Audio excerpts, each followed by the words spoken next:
plus one standard network rate message, or text BONUS to 63232. 5 entries cost £5 plus one standard network rate message. You can enter online at gbnews.com/win. Entries start from just £2, or post your name and number to GB08 PO Box 8690 Derby DE1 9TT. UK only. Entrance must be 18 or over. Lines close 5 p.m. this Friday. Please check the closing time if listening or watching on demand. Good luck. Sunday with Michael Portillo from 11, only on GB News. It seems that the younger generation's interest in literature is waning. Academics argue that educational policies have failed to encourage reading for pleasure, contributing to declining numbers of English literature students and a shift towards young adult books rather than classic novels. According to 2023 figures from the National Literacy Trust, the number of 8 to 18-year-olds who say they enjoy reading has sunk to its lowest level for almost 20 years, with a quarter fewer reading each day over that same time period. To share more with us about this topic, I'm joined now by the journalist Charlotte Lytton. Charlotte, welcome back. Lovely to talk to you again. Tell us your perspective on this issue. What is happening? Well, speaking to academics, we can't deny, it seems, that there is a big problem here, and it starts right at school. As you read there, young children simply don't enjoy reading for pleasure as they did before. We can't deny that is also a massive part because of smartphones, because kids now are faced with all of these things vying for their attention. They just don't have to sit down and entertain themselves with a long book and nothing else as they did before. As we see from those figures with people going to study humanities at university, the decline is just going all the way because people simply are not interested in reading for pleasure as they were. Do you get any feeling that education policy or that teachers are taking steps to counter this?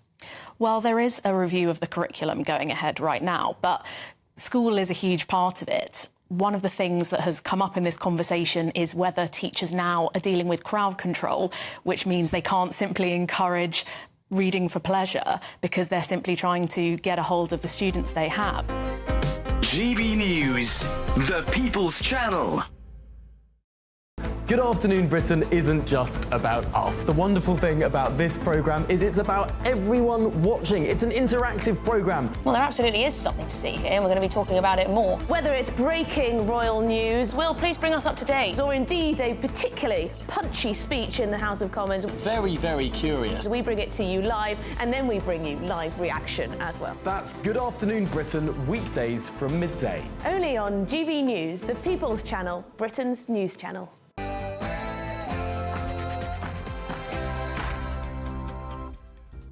Hello, it's 11 o'clock, which means it's time for Headliners. 3 comedians bringing you the very best of Wednesday's newspapers as they roll straight off the press.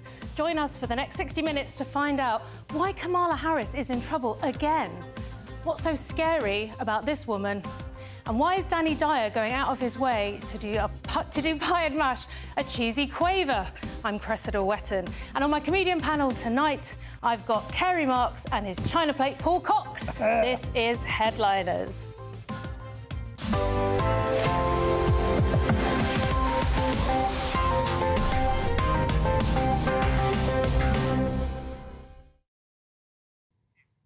Wednesday's front page is coming up soon, but before tomorrow's news, here's tonight's headlines with Sophia Wensler.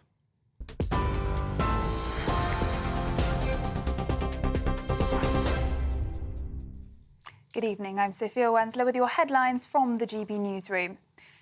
German planes will operate from a base in the UK under a new defence pact with Berlin. The submarine hunting planes will fly from Scotland, patrolling the North Atlantic in response to growing threats from Russia. And German arms giant Rheinmetall is set to open a factory producing artillery gun barrels using British steel. Defence Secretary John Healey says the UK-Germany Trinity House Agreement is a historic moment. This is an historic agreement. It brings our UK and German militaries closer together, our industries closer together. It's German planes for the first time hunting Russian subs in the North Atlantic out of Scotland, and it's also developing the weapons for the future. We're announcing today a new investment into the UK that allows us to set up a artillery gun barrel factory. This is something that we haven't manufactured in Britain for over 10 years. It's bringing the weaponry we need now to reinforce European security, but also developing the systems for the future that will keep us safer and grow our economy at the same time. To the US now, where Donald Trump's campaign team has accused the Labour Party of blatant foreign interference in the US election. Lawyers for Donald Trump filed a complaint to the US watchdog, alleging the party had given illegal foreign campaign contributions to aid Kamala Harris's election pursuit. No evidence has been provided that any laws have been broken. In a statement released by the Trump campaign this evening, they also accused Labour of being far left, adding that Sir Keir Starmer's party inspired Kamala's dangerous Liberal policies and rhetoric. Back in the UK, Chris Cabba, who was shot dead by police in September 2022, was a major figure in one of London's most notorious gangs and was accused of being involved in 2 shootings just days before he died. Court reporting restrictions have been lifted, revealing his ties to a nightclub shooting and a second incident with gunshot residue and a balaclava found on him when he died. Police officer Martin Blake was cleared of the 24-year-old's murder yesterday after a jury acquitted him in just over 3 hours. Cabba's family say they're devastated over the verdict, vowing to continue their fight for justice. The Independent Office for Police Conduct is now considering whether Blake will face disciplinary action. And former CEO of Abercrombie & Fitch has been charged with running a prostitution and international sex trafficking business. Mike Jeffries, along with his partner Matthew Smith and alleged middleman James Jacobson, were taken into custody this morning. The arrests follow an FBI investigation sparked by claims the couple coerced young men into having sex at parties thrown for the American fashion brand. Prosecutors allege that Mr. Jeffries and Mr. Smith directed others or personally injected men with an erection-inducing substance when they were incapable or unwilling to participate. Lawyers for Jeffries and Smith have both previously denied any wrongdoing. Those are the latest GB News headlines. Now it's time for Headliners. For the very latest GB News direct to your smartphone, sign up to News Alerts by scanning the QR code or go to gbnews.com/alerts.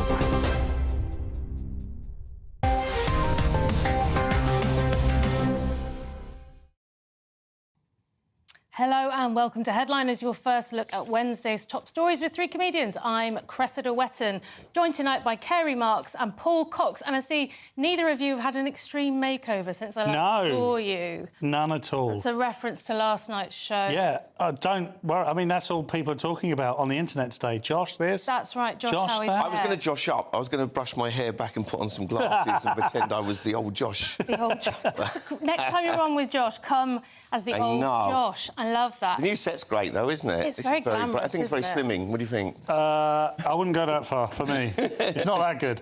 I can't wait to get a tan. I'm going to show it off in here. Very nice. I can't nudge Paul anymore, though. When he sat next to me, I could give him a nudge during the show, but now I'm going to have to nudge you and you'll have to It's over. It's over, Kerry. OK, shall we have a look at tomorrow's front pages? Let's start with the Express, please, Kerry. Let's start with the Express, which big up to Keir for letting me out early. This is prisoners celebrating their early releases. I believe we've had 1,100 released, which is... Is that not right? You know, it's brilliant. It's just hilarious. The way I said it was... No, not even the way you said it. It's not a humorous subject, Paul. But it is ridiculous. Very serious stuff. But it is utterly ridiculous, Kerry. Starmer's, he says, well, apparently he shares the public anger, which at what he has to do. I feel like that's a bit like, you know, when headmasters would cane a pupil and say, this is going to hurt me more than it's going to hurt you, you know, which always used to be the answer of let's swap places then. So, and I think I share your anger is the new motto for Labour, which is probably coming with everything, with the budget, winter fuel allowance and so on. And we're also told that someone else at number 10 has said but it's the last government that is to blame, which I think is the second motto. And I think as the Labour Party goes on, we're going to just hear them referring to, I refer you to motto 1, I refer you to motto 2, which will be a repeat thing. And Shabana Mahmood, is that the correct way you pronounce it? I think it's Shabana Mahmood. I believe it's Mahmood. Mahmood, OK. The Justice Secretary has said that the whole situation is the greatest disgrace of the last Conservative government, which I thought was supposed to be the 22 billion black hole, but apparently this is... Well, there were so many disgraces to choose from, weren't there? Yes, they just keep finding... Must be flattered to make it into the top 5. New disgraces, and they put David Gawker, who's the former Tory Justice Secretary, in charge of the sentencing review, which I suppose was a good move from them. They can sort of make it sort of like the Tories are involved and so on, which is makes a lot of sense to me. And they're looking at what they can do, liberalisation of sentencing laws, because the prisons are so full. They might look at everyone in the country has to take in a violent offender. I just made that up. That wasn't actually true. Don't panic. You heard it here first. You heard it here first. What about this gratitude, though, towards Starmer, Paul? This front cover is telling us, big up to Keir for letting me out early. Yeah, big old sarcasm. I mean, in the country where, you know, religion's on the decline, it's nice to see some gratitude for your lot in life. Yeah, absolutely. But this is pure sarcasm, isn't it? I would suggest that Sir Keir Starmer takes this front page and puts it in the place where he's taken down... the William Shakespeare or Elizabeth I painting, just to remind him how much of a plonker he is. Because this is now getting utterly ridiculous. It's almost like a toxic relationship, isn't it? Keir Starmer's very angry for the things that he did to us. He's very angry for the thing. Do you think we've made him feel bad about it? No, he's saying to us, yes, I do feel angry, even though he did it to us. He's basically... This feels like, to me, like he's become like some sort of zookeeper. He's gone into the zoo, he's seen that the lions are a little bit overcrowded, so he's let them all out. And in doing so, he is shocked at what has happened next. It's utterly ridiculous. Of course this is what was going to happen. Anyone could have told him that. Yes, the prisons were overcrowded. Yes, that's a problem. But I'll tell you what a bigger problem is.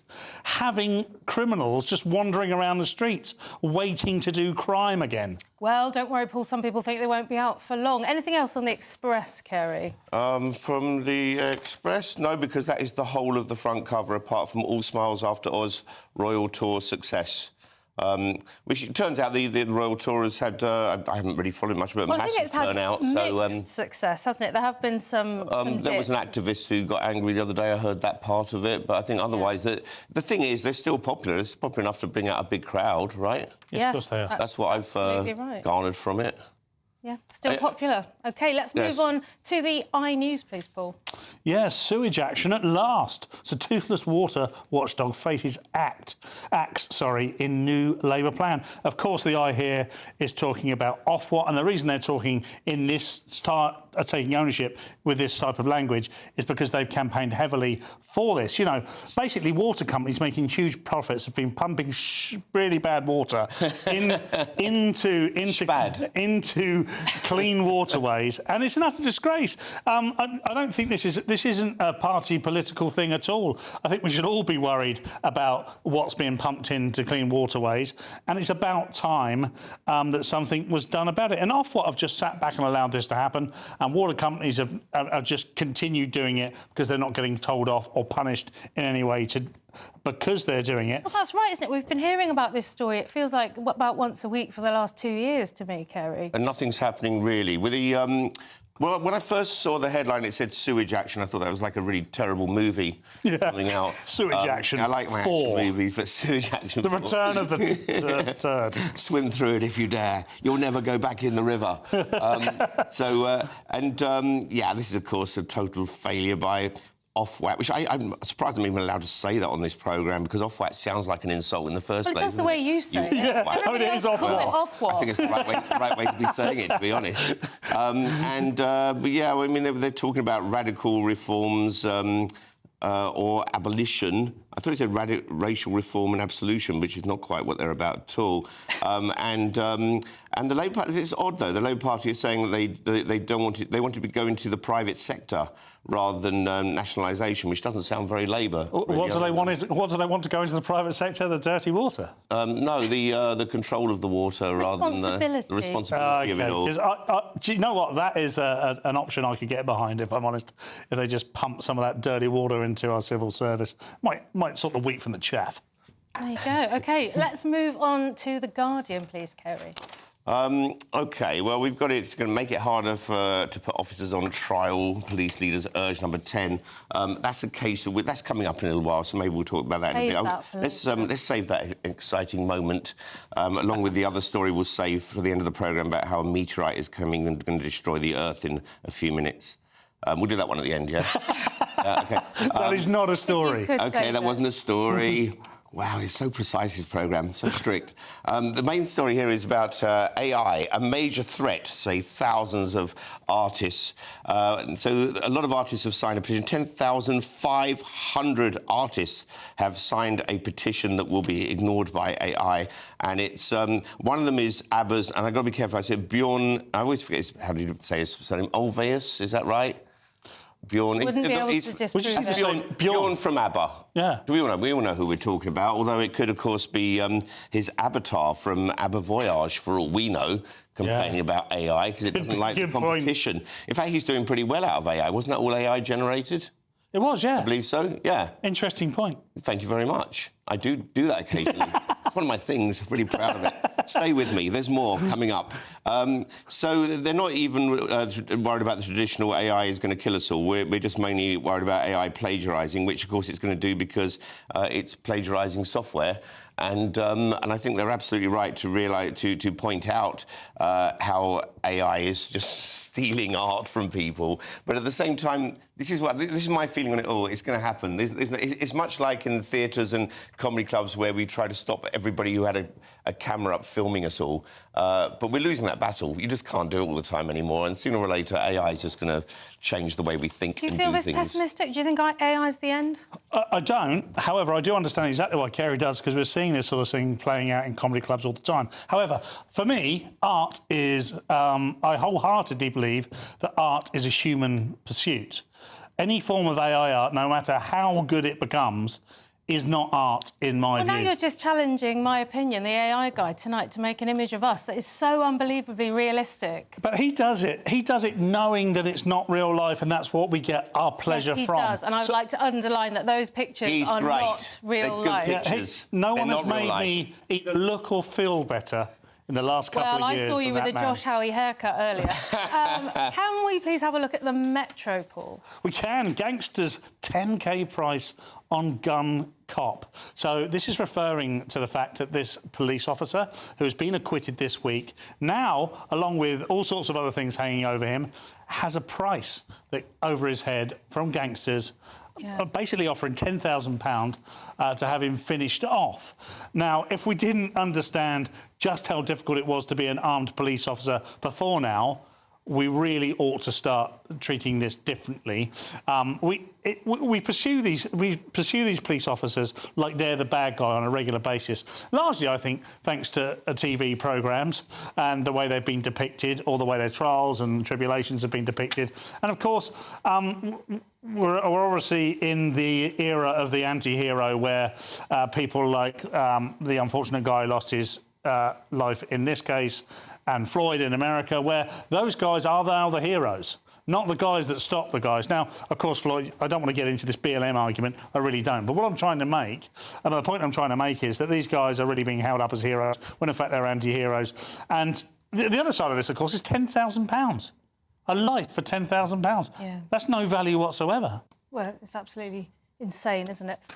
Kerry, Paul, you've got can we have a quick look at the Daily Star? We don't want to leave that out. Of course we can.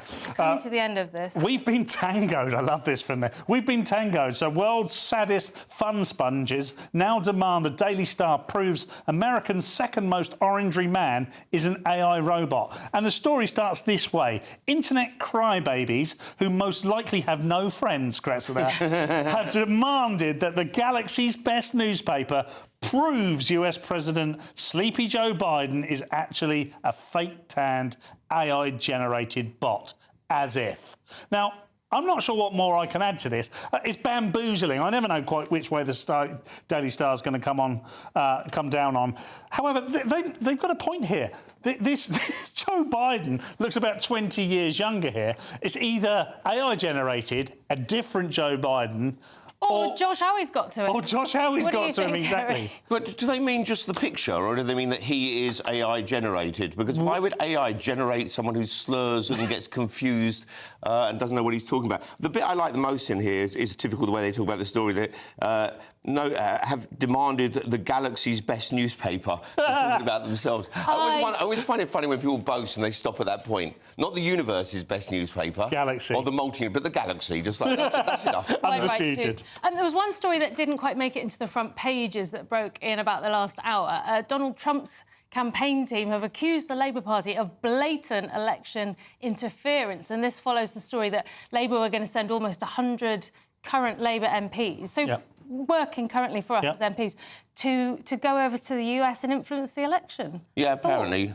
I don't know whether it's been done before or not. I mean, it's not the Labour Party as such, is it? It's members of the party going over. It feels wrong to me. It feels like that could backfire horribly if, Trump gets in, and then it's kind of embarrassing that we've got a government in that was going out of its way, working to stop him getting in. A couple of points, I think, Krista. Who's paying for it? If it's being paid for by the Labour government, then it's taxpayers' money. Who instructed them to do that? The other thing, of course, is these are the very same people that were complaining that Nigel Farage was going to America just recently to support Donald Trump on his lonesome. And now they're sending 100 Labour activists to do exactly the same thing. I don't know if Labour or any of their grassroots people understand the duplicitous nature of in the way they're going around their business, because the first 100 days has been utterly ridiculous. Well, I'm sure we'll hear more on that soon. OK, that's the front pages examined. Join us after the break for Keir Starmer's opinion on the prison crisis. We'll also find out what Robert Jenrick thinks about it, and maybe we'll even get the hot take of my panel as well. You don't want to miss that.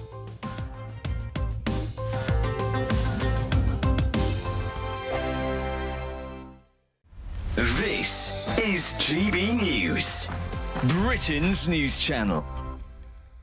We are now delighted to be joined by comedian and my beautiful friend, Francine Lewis, who's here to share with us her upcoming book, The Last Laugh, and an exciting competition in collaboration with none other than that mean Simon Cowell. Francine, he's not so mean anymore. Oh, is he not? He's not. And do you know what? Since having a child, is it maybe? Definitely. It's really weird because I really liked Simon. He was nasty. I just found that, I don't know, quite sexy. Now he's way too nice. Way too nice. That's what they say, isn't it? You get all the nice guys say, I never get any luck with women, and they always say I'm too nice. Do you know what? The truth is, I've always thought Simon was lovely. He's such a nice guy. Like, when I was doing Britain's Got Talent, I was very, very excited, to meet Simon again, because it was the second time I'd actually met him. And I always thought he was such a charming, lovely man. Of course, you are more recently well known for BGT and your impressions and whatnot. Do you know what? I do watch a lot of reality TV, a lot of that sort of stuff. What do you watch? I love Towie, whenever Love Island's on. Seriously, honey, 100% definitely. You got to watch Essie. It's all about Towie. Love it, seriously. So I'm always doing, whatever the new reality shows are. The favourite is Katie Price, and we've got a video. I think we've got a selfie video of us doing. Have we? Yeah, we have. From I'm showing years ago. Tatiana to Katie Price, which she does amazingly. Come on, Tatiana, let's. No, I don't. Tatiana, Katie. There's a mixture between Katie Price and Tatiana. What do you think? I love when people take me off. It shows what a big star I am. It's the lick of the lip. The People's Channel. This is Britain's Newsroom, where your voice matters. It's just astonishing. With expert analysis and honest opinion, we don't just keep you informed. We bring you unique perspectives you won't see anywhere else. Can't argue with any of that. When the news happens, it happens here. On Britain's Newsroom, weekdays from 9:30 a.m. Only on GB News. In the GB Newsroom, we bring you the news as it happens. With our team of dedicated journalists across the UK. We're ready to keep you up to date with what's happening every half an hour, every single day. Bulletins here on GB News. The People's Channel. Britain's news channel. I'm Christopher Hope. From pop stars to politicians, I'll interview anybody in a pub who's got a political opinion. Join me every Friday on Spotify, Apple Podcasts, YouTube or gbnews.com, or wherever you get your podcasts. This is GB News, the People's Channel.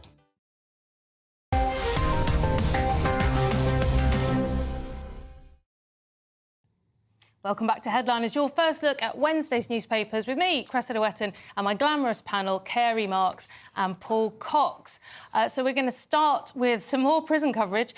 This is a story about early prison release. Paul, what angle has the Daily Mail gone with? Well, more than half of the prisoners freed in the first 3 months of this year are already behind bars. It has been revealed. So this is Martin Jones, Chief of Probation Service, has warned that Labour's plan to curb prison overcrowding would be undermined by the high levels of recall. So for every 100 inmates released in the first quarter of 2024, 56 of them, so 56% in this case, had been brought back to prison for reoffending or breaching their licence. Now, make no mistake, Cressida, Sir Keir Starmer is the worst Prime Minister we have had in living memory. I mean, he and his cabinet of plonkers are flailing around in the wind like a loose sock beside a teenage boy's bed. His policies... Went off at the end. I don't know. I had a brilliant metaphor, and then I just wanted to say something weird at the end. But look, none of his policies are thought through. They're all ill thought through, if they are thought through. And none of them work. They're doomed to failure. And the people that are going to pay are us. And this is... Nothing proves that more than in this story right now. He would have been aware of this data. By the way, this happened at the beginning of 2024, so it happened under the Conservatives. This data was available by the middle of this year, which is when Keir Starmer became Prime Minister.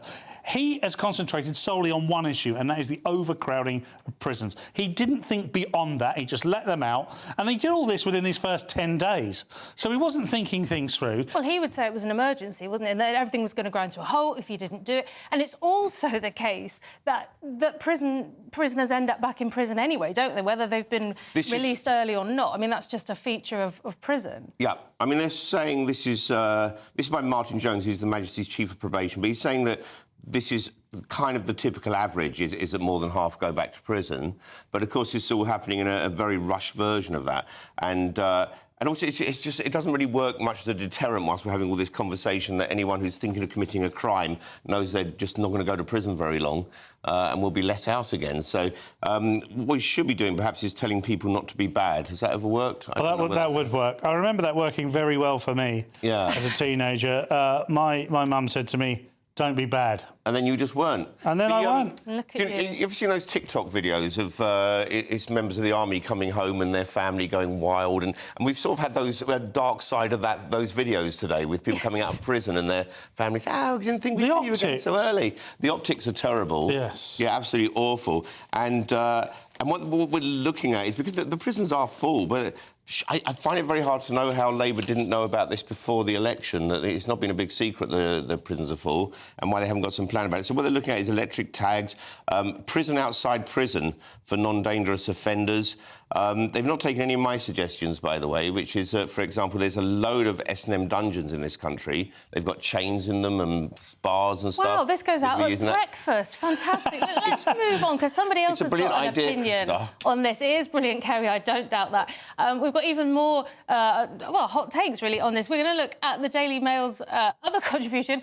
How's Robert Jenrick thinking about this? Kerry, you've got this. It's like we're having a crime and punishment special tonight, aren't we? We are with your S&M. Well, I didn't even get to my idea of prisoner zoos. No, don't. Get rid of the animals. OK, all right, well, let's get serious then.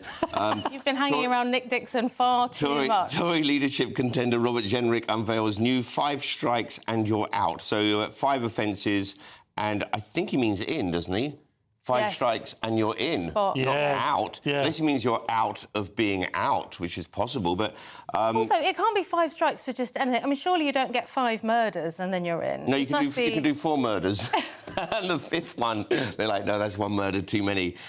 No, I think what it is, he's saying that people get away or they don't get sentenced to prison and they can commit a large number of offences. And what he's saying is, which makes sense, is it's a bit like getting your 12 points on your driving licence. You know, you lose your licence, so 5 points, and no matter what you've done, you go to prison. And his way of paying for it, which, it seems a bit of a difficult conversation to have why he's doing this at the moment, because it doesn't feel like it's much reading the room. But well, that's his it. plan We're is expecting another crisis in 9 months. We're not going to have space for long, even with Starmer's. Right, yeah. But his idea is to get rid of the jails in London and sell them off so that they become high-rises and so on. And with that, with the money made by that, he's going to build mega prisons located in rural areas. The mega prisons sound like some sci-fi thing that we're going to... It makes them sound really good, but they're just massive, aren't they? They're not really good prisons. Oh, they probably are really good, aren't they? Well, no, prisoner zoos and dungeons, honestly, you've got to start taking my ideas seriously. Have you thought about politics, Kerry? Paul, any thoughts on this? Well, this relies on Labour's policy of relaxing the planning permission laws, because by the time... we're just going to build everything in the country, apparently. By the time Labour and Robert Jenrick are finished, each countryside scene will be like a thatched roof, an immigrant housing estate and a mega prison. It's going to be less Last of the Summer Wine and more Escaped from the Country. I really don't know how he thinks we are just going to believe this stuff. And I think the more and more we hear of Robert Jenrick, the more it seems that Kemi Badenoch is the sensible option for the Conservative leadership. Without doubt. Good point. OK, moving on to Wednesday's Telegraph, and we're learning more about the Chris Cabba case, Paul. Yeah, there's no minefields here to negotiate. Chris Cabba's family sought to hide truth about gangster despite public order warning. So Chris Cabba's family tried to gag the press from reporting the full details of his violence and criminality. It can now be reported. Now, none of the evidence about his gang connections or his role in the Hackney nightclub shooting was known to the jury in the trial of Martin Blake, of course, which was the armed police officer. And you can say what you like about this case, but the facts are that a life has been lost and a police officer's life has been ruined as a result of it. Now, I think we are seeing this play out the way it is because of identity politics. This is a black guy, a young black guy. He was involved in gangs and criminality. Now, the flip side of that is that you can play using identity politics in his favour and make him the hero. I think what we need to do with all of these cases is take the race out entirely. I don't see it as relevant whatsoever. It doesn't matter where they come from, what colour their skin is, which God they believe in. Well, I don't think it was relevant to the person that shot him, but it's relevant to the protesters. Well, it's not. No, and that's exactly my point. So it is relevant to the protesters, and it's why it becomes such a big story. It's a young black man. It's entirely irrelevant. Kerry, any thoughts on this? Yeah, I think they were right to hold back facts. I mean, as far as I understand, I think they were right to hold back facts about Cabba's past, because all the jury should have been hearing is what the officer knew when he did the shooting. Sure. But I still think that was enough information. He knew... Well, that's what's interesting, isn't it? Right. What's his name? Sorry, Blake. Martin Blake. He's not guilty of murder. He would have not... Well, he knew. What we know that he knew is that the car had been used as a getaway car in a shooting just days before that. So Cabba was in a getaway car. He was a Cabba driver, and that's what they called him in their group. I'm not making that up, honestly. Probably I might be. And so he knew enough. And also the car was ramming police officers. I really don't see what else he's supposed... Or, you know, I think it's dangerous if we put police in this position where they have to make a split-second decision. That's the only reason we feel... My point still remains, is the only reason anybody feels sorry for him is because of the colour of his skin. And they managed to park absolutely everything else that he did. And the colour of his skin is irrelevant. If he's committed these crimes, which is not proven because he's unfortunately no longer with us, but he wasn't murdered. OK, well, we've got to go to the break now.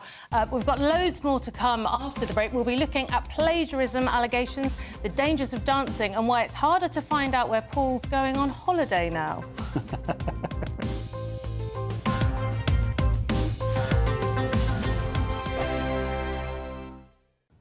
Hello, good evening and welcome to your GB News weather update from the Met Office.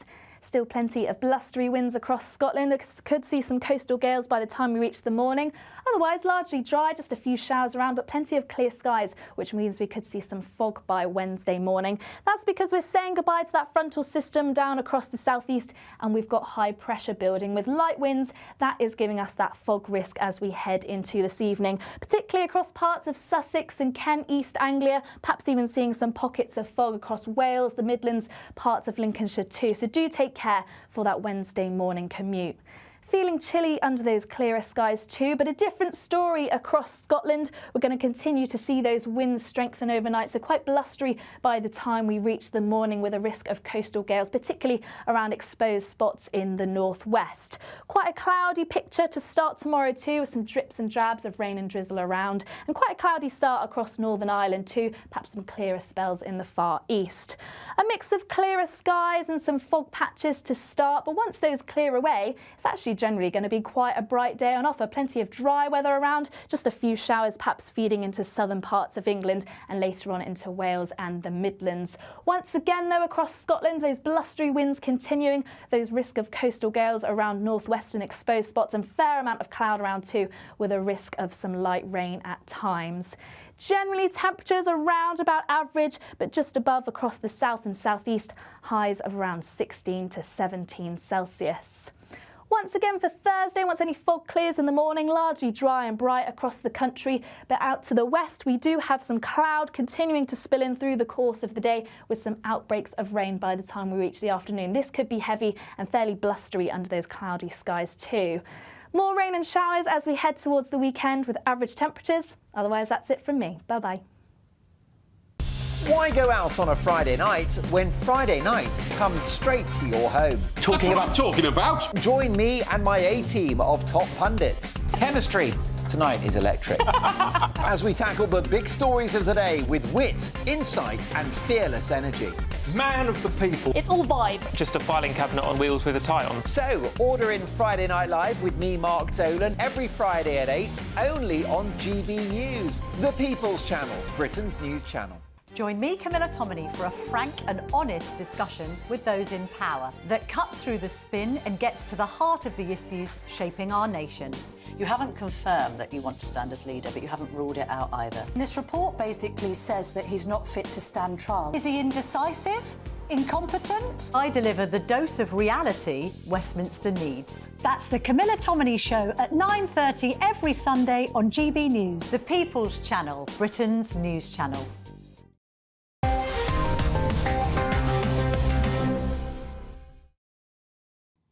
Welcome back to Headliners. We're going to open this section with The Telegraph, but Kerry, tell us about the tweet you just got. OK, we're checking tweets, aren't we, as we go through this? Yeah. You did actually say check your tweets. This so I is had Twitter a look. Live on GB News. And this is actually one of our regular viewers, Jax. So hello to Jax. And, Hi, Jax. And she's put, I never thought I would say this, but I knew everyone really is thinking it.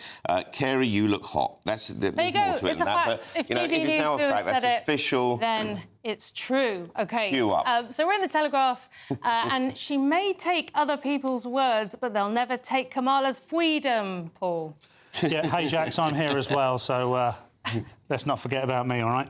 Kamala Harris hit by fresh plagiarism allegations. So the Vice President, hilariously so, was last week accused of taking more than a dozen sections of her book from other sources, including a story once told by Martin Luther King Jr., no less. Now fresh allegations have emerged that the former prosecutor lifted more than 1,000 words from the testimony of a Republican state attorney when she was called to witness before Congress. Now, can anything that Kamala Harris has ever done been accredited to her? I mean, she stole the president. No love whatsoever, Krista. The laugh. Oh, the laugh. Yeah, the laugh. Yeah, but that's definitely her own. Yeah, that is definitely her own. I mean, she even stole the presidential candidacy from a senile old man. So what? Gosh, well, she did, though, didn't she? She was never elected to become she was never chosen, or whatever they do in the States, to become the president's candidate. Whereas, you know, the same can't be said for Donald Trump. He was chosen. They're firmly behind him. In large majorities in the Republican side.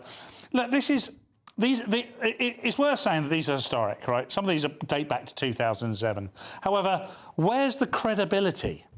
She feels like someone without credibility. She feels like someone who doesn't know what to say, so just puts loads of different words together to create a word salad every time she speaks, and then gets several opportunities to re-answer a question in case at some point there's a salient point made. And now we discover that what she does, in order to sound decent, is take other people's words and use them as her own.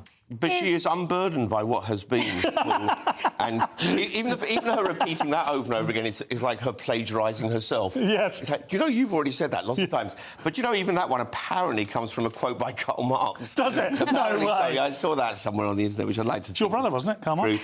How silly is it to plagiarise Martin Luther King Jr.? Like, you're going to get caught, aren't you? One of the most quoted people on earth. Yeah, exactly. But also the other reason why she got caught doing this is because she swapped words like who and for who and whom. So that'll do him. She got that was like me trying to cheat at A-level English. Yeah, it's her own pedantry that got a caught, which Potentially is... this was staff, though, beneath her. That's one of the points that gets mentioned later. She's saying it wasn't her fault because it's people underneath her putting stuff in and... She's got to read it, though. Well, yes. The person she stole from, or she plagiarised, is a Mr. Logley, and he told the Telegraph that he believes the similarities stemmed from overstretched staff, cutting corners, and so on, as you say. And then Kamala later on repeated exactly the same statement. OK, staying with the Telegraph, Kerry, it seems like not all civil servants have been watching GB News. You're right. Civil servants sued by colleague over claims transgender people can't change sex. I think what they meant by that is that no one can change sex rather than just transgender people can't claim sex, but, you know, never mind. The dispute is based on the Sex Equality and Equity Network, which is a part of the body, so they're saying here, at arm's length of the Department of Environment, Food and Rural Affairs. And these are two civil servants who are part of that group. And then someone else has gotten upset by their views that you can't change sex. And this is how conversations go nowadays, that these guys going, we don't believe you can change sex. And the other guy goes, right, I'm going to sue you. How ridiculous is that?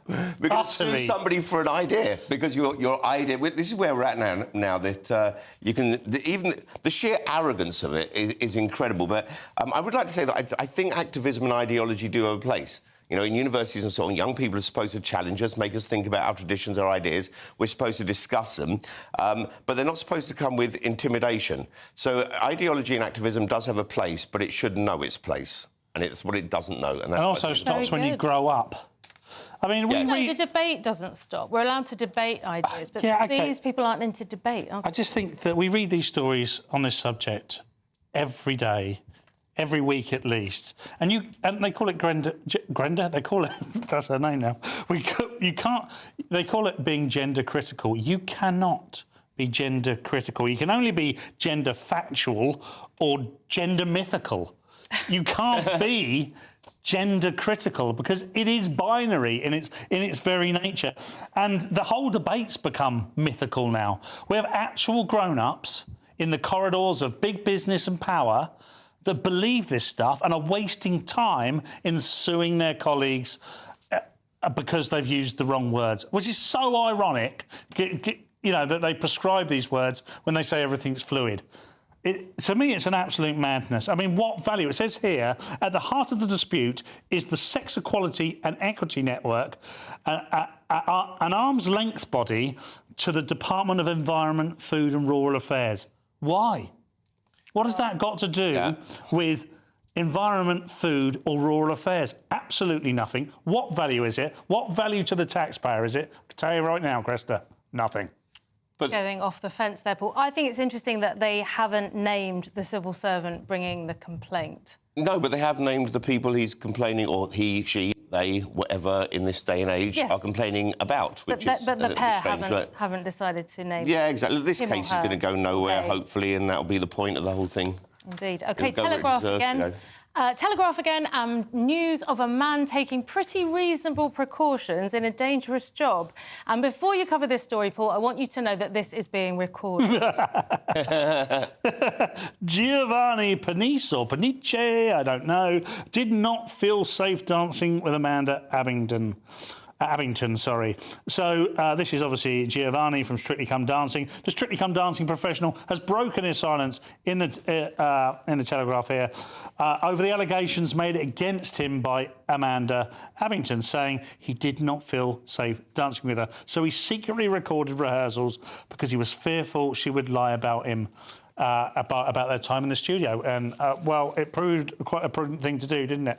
I mean, I've always treated this story with some sort of scepticism and suspicion. It's an isolated case. Giovanni danced with tens of other women on this particular show without accusation, and his job is to teach them in a short space of time. It's got Strictly in the title, for goodness sake. I don't know quite what she expected, and I know that sounds kind of harsh and maybe a little over hard on this, but if you're going to enter into that environment and be paid very well to do so and project yourself into the public eye, I think it comes at a price, and that price is hard work. Yeah, but we hear a lot about her perspective on this, and this story's really about him, isn't it, Kerry? Yes. Him thinking body cams for everyone because he doesn't want to be in trouble. Yes. And it sort of reflects the mood of our time, doesn't it? Yes. It does, in fact, do that. Well, men are worried about... Well, of course. Women. Well, look, the point is that what we're learning is it can sometimes only take one to tango. And that really OK, look, she was accusing him of intimidating and aggressive behaviour, which, let's agree, intimidating and aggressive behaviour is wrong. Right?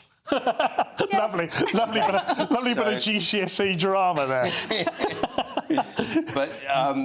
now, and it's been found he's been cleared of that, but it was found he had used belittling language and giving negative feedback. Ooh. Well, negative feedback. I mean, to Paul's point, that is part of dancing, isn't it? You've got to give negative feedback. He's a teacher. He's teaching how to do All something. coaching requires negative feedback. Yes. It's impossible to get better without being told you're not doing well enough.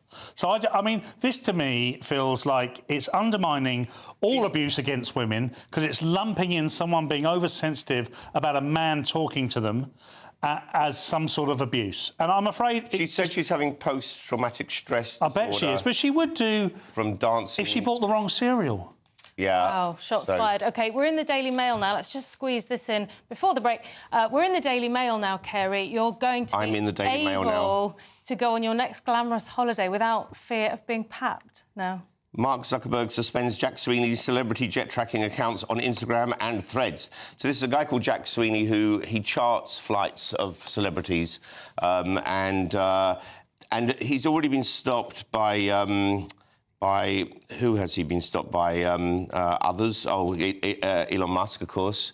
And Taylor Swift, I think, threatened to sue him at one point as well, because what it's doing is it's kind of intimidating for them, because obviously it's telling everyone where they're going to be and so on. His argument is that he's recording the emissions and damage to environment and so on, which I imagine he can do that, but he could do that a few months later. He could say last year they spent X rather than every journey. It's like a weird train spotter, isn't it? You know what he reminds me of? All those videos you see now, and you get them on TikTok and on Instagram and so on, of these people who hang around outside police stations and official buildings and so on, just so that some official will come over to them and say, why are you doing auditors. that? Yeah. And they're like, oh, I'm doing it because I'm allowed to do it. It's like, that's not really a good reason, is it? I'm just, and you're not allowed to make me move. Like, OK, well done. Well, I've got more sympathy with them than I have this, because this is way too personal. It's invasive, isn't it? Everyone has the right to protect their personal safety, and this is exactly what they say. I had the same problem with the gammon chopper, which I know was poorly named. The gammon chopper. You look absolutely the gammon chopper. Explain yourself. No, we've got no more time for gammon choppers. We've got to go to the break. That is the end of part 3. One more section to go. Join us for news about a famous dad, a famous pie, and something that terrifies Gen Z.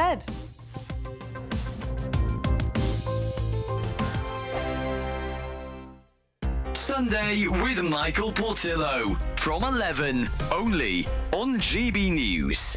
Serving some of the most talked about food in Chelsea, executive head chef of Number 50 Cheney, Ian Smith, has created a range of menus with a hint of the homeland, using the finest British ingredients sourced by trusted suppliers. Ian Smith was head chef at Jason Atherton's Social Eating House and spent time in the kitchens of the Galvin brothers.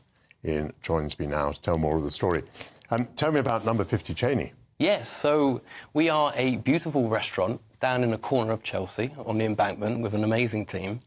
And we are really pride ourselves on, being an affordable luxury that people, really are wanting to return to week in, week out. What's the view from your restaurant? Well, you can see the embankment, the Thames, and Albert Bridge, which is very nice. Very it's actually lit up.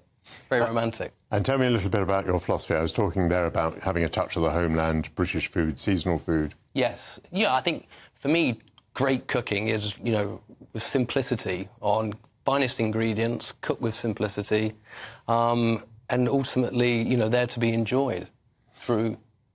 Yeah, sorry. No, I didn't mean to interrupt you.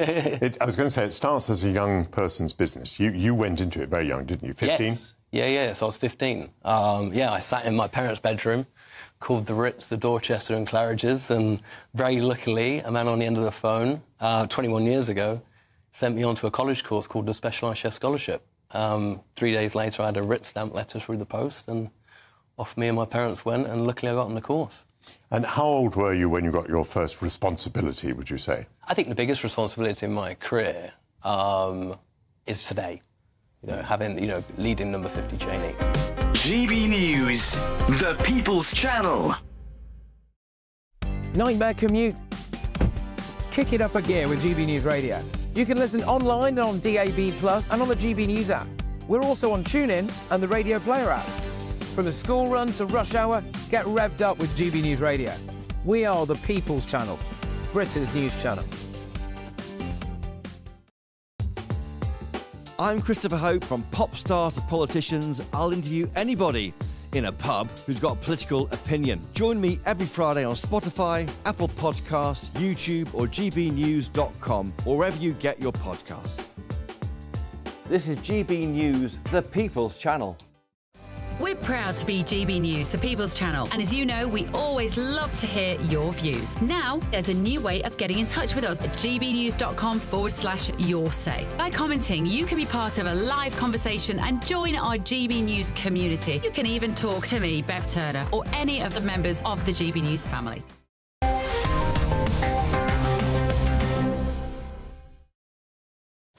Welcome back to the final section of Headliners. We're starting off with Wednesday's Independent and the shocking news that having a famous dad is only useful if you actually tell people about it, Kerry. This is Richard E. Grant. Sorry, I was just distracted because Jax has now said that she's changed her mind about me looking good in this jacket and they should get Armani. She also says What? I'm sublime. Yeah. So, I mean, Jax, keep up the good work, mate. OK, Richard E. Grant calls out household names who treated his daughter appallingly when she worked on set. He hasn't, actually. He hasn't named anyone. This was an interview for Sky News. And what he was talking about is when his daughter worked as a runner on sets. So he got her a job, but it's as a runner, which I imagine happens quite a lot, which is, if you know what a runner is, it's someone who runs and, get the tea, do this, But not an bring me athlete. that. Yeah, get the tea. Yeah. Well, yeah, that sort of thing. We have a couple each here, don't we? We have what? We have a couple each here, don't we? A runner each. I've got one. Right. I've got one just for biscuits. And all he's saying is that there were people there were stars who treated her badly, which, that does happen. And I don't like that either, actually. When I see, in our job and so on, when we work with people, when I see comedians and other artists being horrible to staff in a place, I just think that shows the real them, it shows who they are. Because we always get treated, like if you're doing a comedy club or whatever, you always get treated nicely by your peers. And you don't really see who they are until you see the way they talk to staff and so on. So Such a good point. Makes a big difference. Such a good point. In TV, which is something I've only been doing for a few years. As a TV star, yeah. No, that's why I chose in TV. I've come across big names and nearly all of them you can judge by the way they treat the production staff, the way they treat the makeup artists, and nearly all of them treat them very well. Occasionally you do see the other side of humanity with them. I mean, in terms of this nepotism and Richard E. Grant's daughter, my daughter's actually had the exact opposite. They've been treating her with nothing. She got no job. No, they've treated her with the utmost respect until they found out that I'm her dad and I work for GB News. Quite right too. OK, Sun next, and a significant cultural icon icon is being honoured, Paul. Yeah, iconic British dish should be given special protected status like Cornish pasty and Cumberland sausage, Cresta. And of course, we're talking about pie and mash, and it should be given protected status to recognise its cultural importance to Cockneys, says Richard Holden, who's the MP for Basildon and Billericay, and his cafe, of course, is that a good pie, Paul? I've not really eaten pie and mash I'm like being that. told in my ear that it's a brilliant pie and mash. My only experience is a colleague of ours, Lenny Sherman, who posts every time he goes to a pie and mash shop, proper East End lad, sports Millwall. I don't know if that's in the East End. What does it being protected mean? Does it get like a police escort or something? Is it like exactly. around it or something? But why not protect it? They keep talking about, I wish they protect British culture itself in the way they try and protect the food within the culture. They always talk about, we need to do this because it's culturally important. We keep forgetting the culture. Well, I wish they'd protect my leftovers in a wok, but they're not going to do that, are they? That's not Cockney. Why does is that Cockney rhyming slang? But apparently this guy, Robert Frederick Cook, who invented pie and mash in 1862, but he doesn't say whether he invented it whether pie didn't exist before, or whether by inventing pie and mash, was there already pie? He put it all together. Already mash. And it's interesting because Shakespeare didn't invent words, but when he put them all together in a certain way... No, that's not the same thing, mate. That is not the same thing. I don't accept that just get example. you two off pie and mash. We're just going to quickly squeeze this one in the Daily Mail. My mum always taught me that the secret to good cooking was having really hungry guests, but maybe I'm wrong about that. Yes, it's all about Gen Z who haven't got very good timing, apparently. They're too nervous about cooking a Sunday roast for friends or family. A poll reveals... this is, I suppose, when you've got a roast on and so on, you've got lots of different things. You're juggling, aren't you? You need to know how long everything takes and what heats things have to be on, and you have to... some people have got a natural skill at doing that, but Gen Z apparently haven't. But this is really... this is a study done by Asda to just advertise their new service that you can ring up and get someone to advise you. Cynicism to end on there. About. OK, the show is nearly over, so let's take another quick look at Wednesday's front pages. The Daily Express has big uptick here for letting me out early. The Eye has sewage action at last. Toothless water watchdog faces axe in new Labour plan. Guardian has make it harder to put officers on trial. Police leaders urge number 10.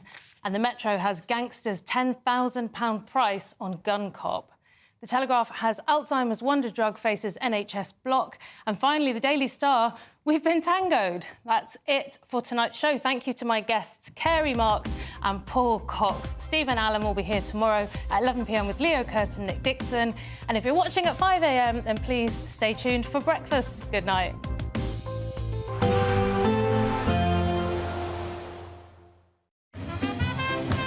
There will be a light breeze in the morning, leading to a warm front. Boxed heat pumps, sponsors of weather on GB News. Hello, good evening and welcome to your GB News weather update from the Met Office. Still plenty of blustery winds across Scotland. Could see some coastal gales by the time we reach the morning.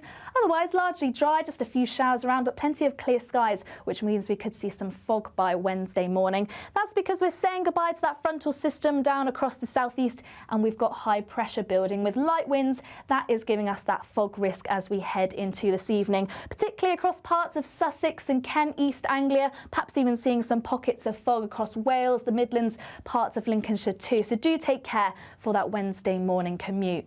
Feeling chilly under those clearer skies too, but a different story across Scotland. We're going to continue to see those winds strengthen